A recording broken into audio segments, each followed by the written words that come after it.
వాళ్ళు ఏది చేసినా ఉంటది కాబట్టి ఇలాంటివి ఇంకా నెగిటివ్ గా ఇరికిద్దామని ఇంకా సెలబ్రిటీస్ మీద ఆబ్వియస్లీ ఉంటుంది ఒక సాధారణమైన వ్యక్తి కన్నా. ఒకవేళ ఈ కల్చర్కి లేకపోతే రేవ్ పార్టీ కల్చర్కి అలవాటు పడ్డ వ్యక్తులు ఎవరైనా ఉన్నారనుకోండి, అందులోంచి బయటపడాలి అంటే సైకలాజికల్గా వాళ్ళు చేయాల్సింది ఏంటి అంటే దానికి ఏమైనా రెమెడీస్ ఏమైనా ఉన్నాయండి, అంటే క్యూర్ ఏమైనా? Prevention is better than cure. First of all ఆ లూప్ లోకి వెళ్ళకపోవడమే మంచిది. ఒకసారి వెళ్ళారంటే బయటికి రావడం చాలా కష్టం. బ్రెయిన్ లో రివార్డ్ సెంటర్స్ పిచ్చెక్కించేస్తాయి. ఒకసారి అలవాటు పడ్డారంటే రివార్డ్ సెంటర్స్ అంటే రివార్డ్ సెంటర్స్ డాపమైన్ గానీ ఇవి గానీ విపరీతంగా ఒక ఫేక్ డాపమైన్ గానీ ఇవి గానీ రిలీజ్ అవుతుంటాయి. ఎక్స్టసీ, యుఫోరియా, నమ్నెస్ తీసుకుంటారు. ఎమోషన్స్ ఫీల్ అవ్వకూడదు. ఓకే, మనకున్న ఎమోషన్స్ హ్యూమన్ ఎమోషన్స్ అన్ని పోయి బ్లాంక్, దానికోసం తీసుకుంటారు. అది ఒకసారి అలవాటు అయిన తర్వాత వాళ్ళకి ఇవ్వకపోతే రకరకాల ప్రాబ్లమ్స్ వస్తాయి. చాలా కేసెస్ లో they have to go to this rehabilitation centres etcetera etcetera. So ముందే చిన్నగా వీళ్ళకి ఏమైనా పేరెంట్స్ ఏం చేయాలంటే ఏమైనా అబ్జర్వ్ చేశారా వాళ్ళ ఫ్రెండ్స్ ఎవరితో తిరుగుతున్నారు, ఆల్కహాల్ తీసుకుంటున్నారా, if they are below the age of 18 or 19 అప్పుడు కౌన్సిలింగ్ ఇప్పించాలి. లేదా టాబ్లెట్స్ అవసరమైతే మేమే రిఫర్ చేస్తాం సైకియాట్రిస్ట్ కి, టాబ్లెట్స్ వాడాలా. సో ఇవన్నీ ఎంత ముందు మనము దీనికి స్టార్ట్ చేస్తే కట్ చేస్తే అంత బెటర్. ఎప్పుడో ఏదో అయిపోయిన తర్వాత ఒక 2-3 ఏళ్ళ తర్వాత మా కొడుకు ఇలా అయిపోయాడు, మా కూతురు ఇలా అయిపోయింది అంటే there is nothing that can be done. So ఇది ఒక బిగినింగ్ స్టేజ్. దీని నుంచి ఇంకా రకరకాల చెత్త యాక్టివిటీస్ అంతా మారుతాయి. సో అవేర్నెస్ అనేది మనం కల్పించాలి. దీనిలో లీగల్ ప్రాబ్లమ్స్ ఏంటి, మొన్న పూణే పోషే కార్ ఇన్సిడెంట్, ఆ అబ్బాయి తాగేసి వెళ్ళి గుద్దేసి ఒక వ్యక్తి చనిపోయినట్టు, ఇద్దరు బండి మీద.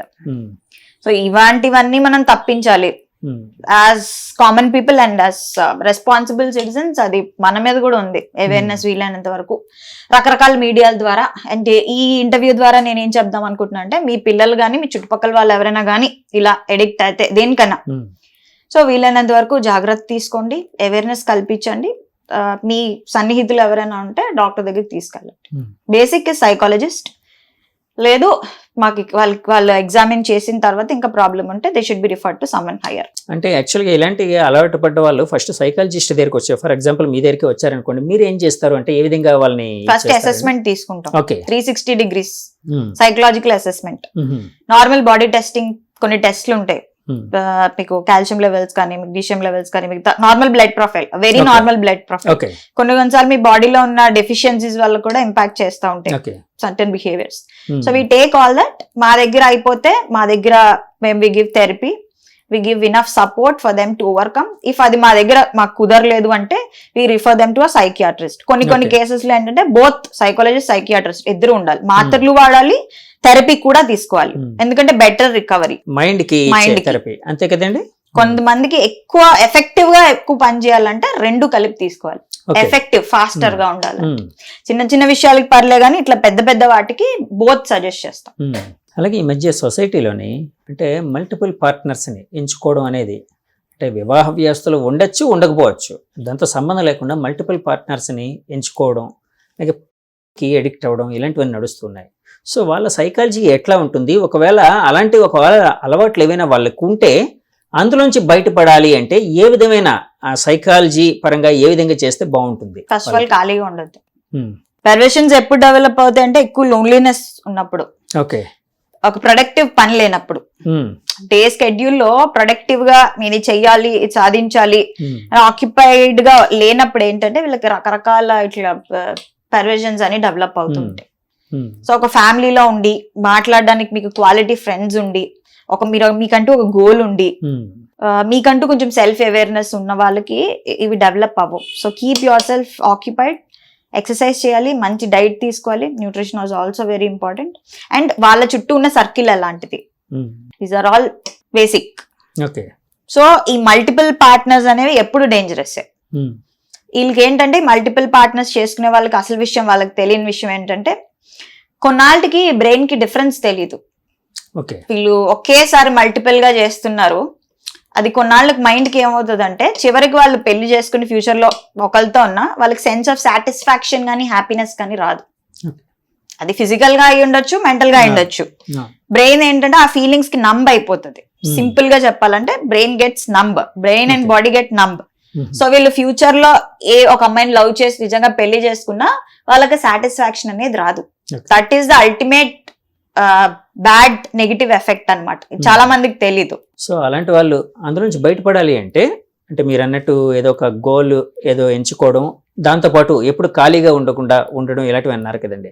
దాంతోపాటు సైకాలజిస్టుల దగ్గరకు వచ్చి వాళ్ళ హెల్త్ పరంగా కొన్ని ఐడియాస్ లేకపోతే వాళ్ళ థెరపీ తీసుకునే అవకాశం ఉంటుందా అండి? తీసుకుంటే బాగుంటుందా? డెఫినెట్లీ తీసుకోవచ్చు. ఓకే.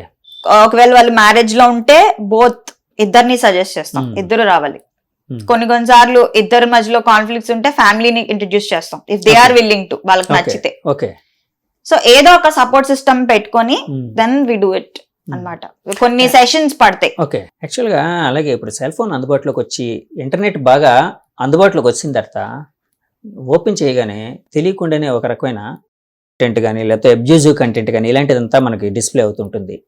ఇది పిల్లలలో చాలా మందికి, అంటే అప్పుడే యవ్వనంలోకి వస్తున్న వాళ్ళు కావచ్చు, లేకపోతే కొంతమంది అంటే చదువుకునే వ్యక్తుల్లో కావచ్చు, లేకపోతే పెద్దవాళ్ళు కూడా ఎవరిలో అయినా ఒక రకమైన అంటే ఒక అట్రాక్షన్ తీసుకుని వచ్చి దానికి ఎడిక్ట్ అయ్యారనుకోండి. సో వాళ్ళు అందులోంచి బయటపడాలంటే ఏం చేయాలి? బయటపడాలంటే first of all parental lock వేసుకోవాలి. బిలో 18 years అయితే ఓకే, చెక్ ఉండాలి, పేరెంటల్ చెక్, సూపర్విజన్ ఉండాలి. ఇఫ్ పేరెంట్ హెస్ ఫెయిల్ అయితే వాళ్ళకి తెలియకుండా ఏవో వీళ్ళు చేస్తున్నారు అనుకుంటే ఇంకా చేతులు కాలేక ఆకులు పట్టుకున్నట్టు ఉపయోగం ఉండదు. వీలైనంత త్వరలో ఒక కౌన్సిలర్ కానీ ఒక సైకాలజిస్ట్ దగ్గర కానీ తీసుకెళ్ళాలి. లేదు మేము ఇంట్లో సరిదిద్దుకుంటాం, సరి చెప్తామంటే ఒక న్యూట్రల్ గా ఉండే ఒక పెద్ద మనిషి, ఒక కౌన్సిలర్ పాత్ర తీసుకొని తిట్టకుండా, కొట్టకుండా, వాళ్ళ తాలూకా ఓన్ ప్రలోభాలు చూపించకుండా వాళ్ళకి ఎక్స్ప్లెయిన్ చేసి ఇవి నెగిటివ్ ఎఫెక్ట్స్, ఇలా ప్రాబ్లమ్స్ ఉంటాయి, ఇవి legal implications, basic legal knowledge తెలియాలి పిల్లలకు కూడా. 10th నుంచి 9th నుంచి బేసిక్ లీగల్ నాలెడ్జ్ తెలియాలి. నువ్వు ఏం చేస్తే నువ్వు ఎందులోకి ఎంటర్ అవుతావు అనేది. సో ఇవన్నీ తెలియాలి. లేదంటే they have to get some professional help. సరే, ఇప్పుడు పిల్లలు అయితే అలాగా, పెద్దవాళ్ళు అనుకోండి, అంటే అన్ని మెచ్యూరిటీ ఉండి ఒక జాబ్ చేసే వాళ్ళు ఏం చేయలేం. సో వాళ్ళు అందులో నుంచి బయటపడాలంటే ఏం చేస్తే మంచిది? 30 ఏళ్ల తర్వాత ప్రీ ఫ్రంటల్ కార్టెక్స్ మొత్తం డెవలప్ అయిపోతుంది. వాళ్ళు మారాలనుకుంటే గానీ ఎవరు ఈ ప్రపంచంలో మార్చలేరు. స్ట్రాంగ్ విల్లు ఉంటే తప్ప ఎవరు మార్చలేరు. సో మేము అందుకే రెసిస్టెన్స్ తో ఉన్న వాళ్ళని నేను తీసుకోను. ఎవరో బయట వాళ్ళు వచ్చి మా ఆయన మారాలి, మా వైఫ్ మారాలి అంటే కొంతవరకే జరుగుతుంది. కొంతవరకు మేము ట్రై చేస్తాం. మారాల్సిందే ఆ వ్యక్తి కాబట్టి ఆ వ్యక్తి అనుకోవాలి. ఇంకో విషయం ఏంటంటే అలాంటి వాళ్ళకి నిజంగా సీక్రెట్ గా టాబ్లెట్స్ ఇచ్చిస్తున్నా సరే చాలా కేసెస్ లో ఆ టాబ్లెట్స్ పనిచేయవు. ఆ విషయం చాలా మందికి తెలియదు. ఇప్పుడు ప్లెసిబో ఎఫెక్ట్ ఎంత ఎఫెక్ట్ చూపిస్తుందో ఇది అంతే. ప్లెసిబో ఎఫెక్ట్ అంటే ఈ టాబ్లెట్ వేసుకొని నీకు తగ్గిపోద్ది అని ఉత్తినే ఒక డమ్మీ పిల్ ఇస్తారు. అది వేసుకోగానే నాకు నిజంగా తలనొప్పి తగ్గిపోయింది అనుకుంటారు. అక్కడ ఇచ్చింది ఒక డమ్మీ పిల్, అది ఎఫెక్ట్, అదెంతో ఇది అంతే.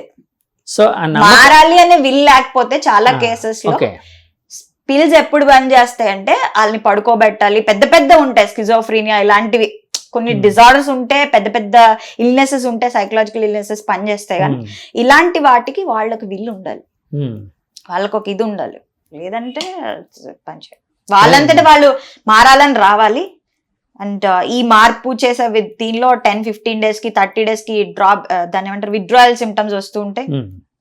ఇలా రబ్బర్ బ్యాండ్ పట్టుకుని ఫట్టుమని ఏదో ఒక మళ్ళీ ఎక్కువ చేస్తారు. అవన్నీ ఇచ్చేయాలంటే పెద్ద ప్రాసెస్, ఇట్స్ బిగ్ ప్రాసెస్. నేను చిన్నప్పుడు వినేవాడిని అండి, అంటే నమ్మకం అనేది ఎక్కువ వాళ్ళని ప్లెసిబో ఎఫెక్ట్ అని అన్నారు కదండి. అంటే నమ్మకం కదండి, అది ఏం వేసుకుంటున్నారు అనేది పక్కన పెడితే అది నేను వేసుకుంటే తగ్గుతుంది అన్న నమ్మకం అనేది అక్కడ తగ్గిస్తుంది, అంతే కదండి? అంతే. అది చాలాసార్లు నేను చిన్నప్పుడు వినేవాడిని, ఫలానా డాక్టర్ దగ్గరికి వెళ్తే ఆయన చేతి వాటం మంచిది, ఆయన దగ్గరికి వెళ్తే వెంటనే తగ్గిపోద్ది, ఫలానా డాక్టర్ గారు ఆయన దగ్గర తగ్గదు. అంటే నమ్మకం అంటే ఆయన ఇచ్చేది ఈయన ఇచ్చేది సేమ్. ఒకటండి, కొన్నిట్లో పనిచేస్తాయి టాబ్లెట్స్, నేనేమి తప్పు పట్టట్లేదు. టాబ్లెట్స్ ని, ఇంజెక్షన్స్ ని కొన్నిట్లో తప్పనిసరిగా వేసుకోవాలి. వాళ్ళ ఇన్సులిన్ లెవెల్స్ గానీ, వాళ్ళ మరీ కొట్టేసుకుంటున్నా, ఇది వచ్చేస్తున్నా, వీళ్ళకి ఫిట్స్ వచ్చినా, ఇలాంటివి కొన్ని తప్పవు, ఇన్నెవిటబుల్. కొన్ని చిన్న చిన్న విషయాల్లో, ఇప్పుడు ఈ టైప్ ఆఫ్ ఎడిక్షన్ గానీ, ఫోన్ ఎడిక్షన్ గానీ, ఇలాంటివి మాట్లాడుకున్నప్పుడు టాబ్లెట్స్ తాలూకా లెవెల్ చెప్తున్నాను. ఓకే, అదే నేను అనేది, నమ్మకం అనేది వాళ్ళని ఎక్కువ పాజిటివిటీ వైపు లేకపోతే హీలింగ్ కెపాసిటీ పెంచే విధంగా ఉంటుంది, అంతే కదండి? సైకలాజికల్ గా ఒక నమ్మకం, అంతే కదా? పవిత్ర గౌడ్, పవిత్ర జయరామ్ అనుకుంటా కదా.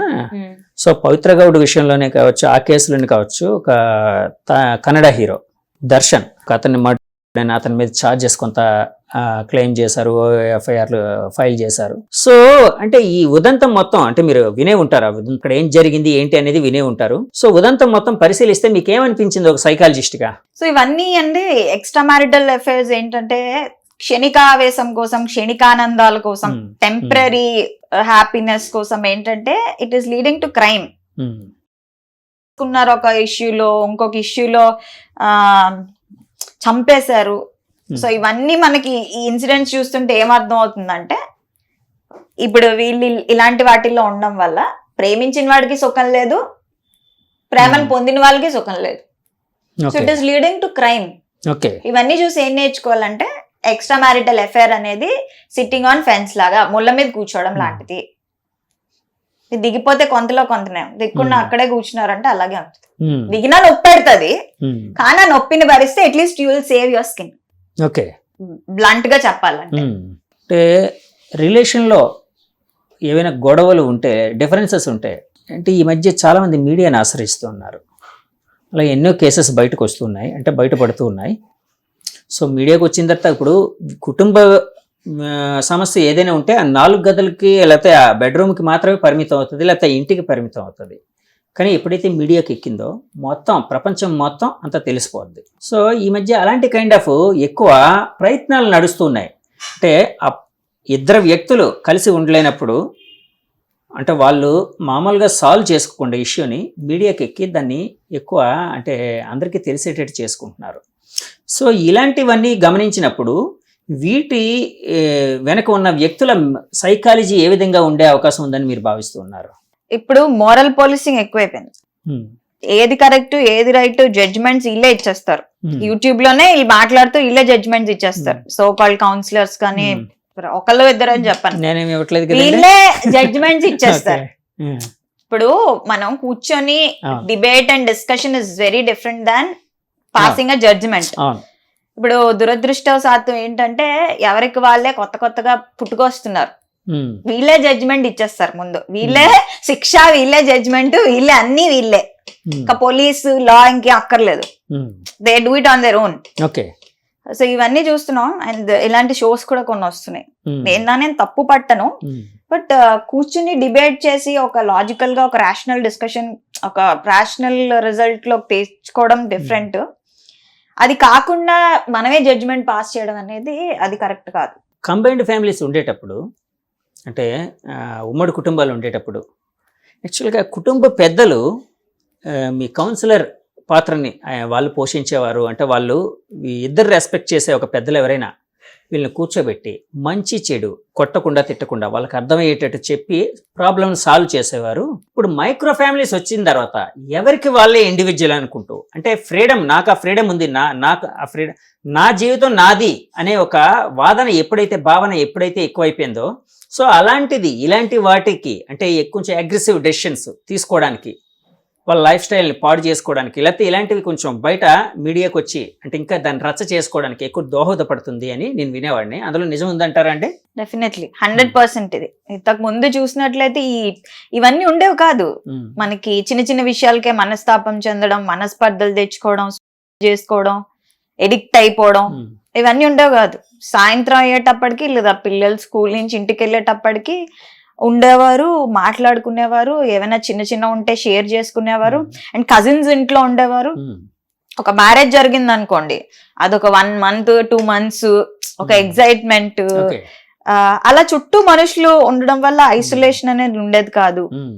చిన్న చిన్నవి ఏమైనా ఉంటే హెల్దీ ఉంటుంది మైండ్ కూడా ఫ్రీగా. సో ఐ థింక్ చాలా హెల్ప్ చేస్తుంది అది మెంటల్ హెల్త్ కి. సో ఇప్పుడు ఏంటంటే అన్ని న్యూక్లియర్ కూడా కాదు, సూపర్ న్యూక్లియర్ ఫ్యామిలీస్. ఇంట్లో ఉన్నా సరే డిఫరెంట్ డిఫరెంట్ బెడ్రూమ్స్, ఎవరేం చేస్తున్నారో బయటకు తెలీదు. సో ఎవరి బెడ్రూమ్ వాళ్ళదే, భర్త బెడ్రూమ్ పెద్దది, భార్యది, చిల్డ్రన్ ఉంటే వాళ్ళది చిల్డ్రన్ బెడ్రూమ్. సో 3 bedroom లాగా. అంటే దానివల్ల సెన్స్ ఆఫ్ అటానమీ, ఫ్రీడమ్ అన్ని ఉంటాయి. నచ్చింది చేసుకోవచ్చు, నచ్చింది ఉండొచ్చు. కానీ దాని తాలూకా bad effects or side effects ఇవి. ఏంటంటే వాళ్ళు ఎవరికి చెప్పుకోలేరు, సపోర్ట్ సిస్టమ్ ఉండదు. ఇప్పుడు మేజర్ గా యూత్ కి లేనిది ఏంటంటే సపోర్ట్ సిస్టమ్. వాళ్ళకి ఎవరైనా సపోర్ట్ కావాలి, తల్లిదండ్రులతో షేర్ చేసుకోలేరు కొన్ని విషయాలు ఇప్పుడు పరిస్థితుల్లో. ఎవరినో ఒకరిని వెతుక్కుంటారు ఆపోజిట్ జెండర్ లో, అబ్బాయి అయితే అమ్మాయిని, అమ్మాయి అయితే అబ్బాయిని. వాళ్ళు కూడా ట్రస్ట్ వర్దీగా లేరు. ఎందుకు ఆపోజిట్ జెండర్ ని ఎక్కువ కంఫర్ట్ ఫీల్ అవుతారు. కంఫర్ట్ ఫీల్ అవుతారా? కంఫర్ట్ ఫీల్ అవుతారు. ఇప్పుడు టీనేజ్ లోకి ఎంటర్ అయిన ప్రతి వ్యక్తి, అడాలసెన్స్ 13, 14, 15 ఈ ఏజెస్ లో ఏంటంటే వాళ్ళ జెండర్ లో కన్నా ఆపోజిట్ జెండర్ వాళ్ళు ఎక్కువ బాగా అర్థం చేసుకుంటారనే ఒక దీనిలో ఉంటారు. ఇప్పుడు సేమ్ ఒడిపస్ కాంప్లెక్స్, ఎలక్ట్రా కాంప్లెక్స్ లాగా.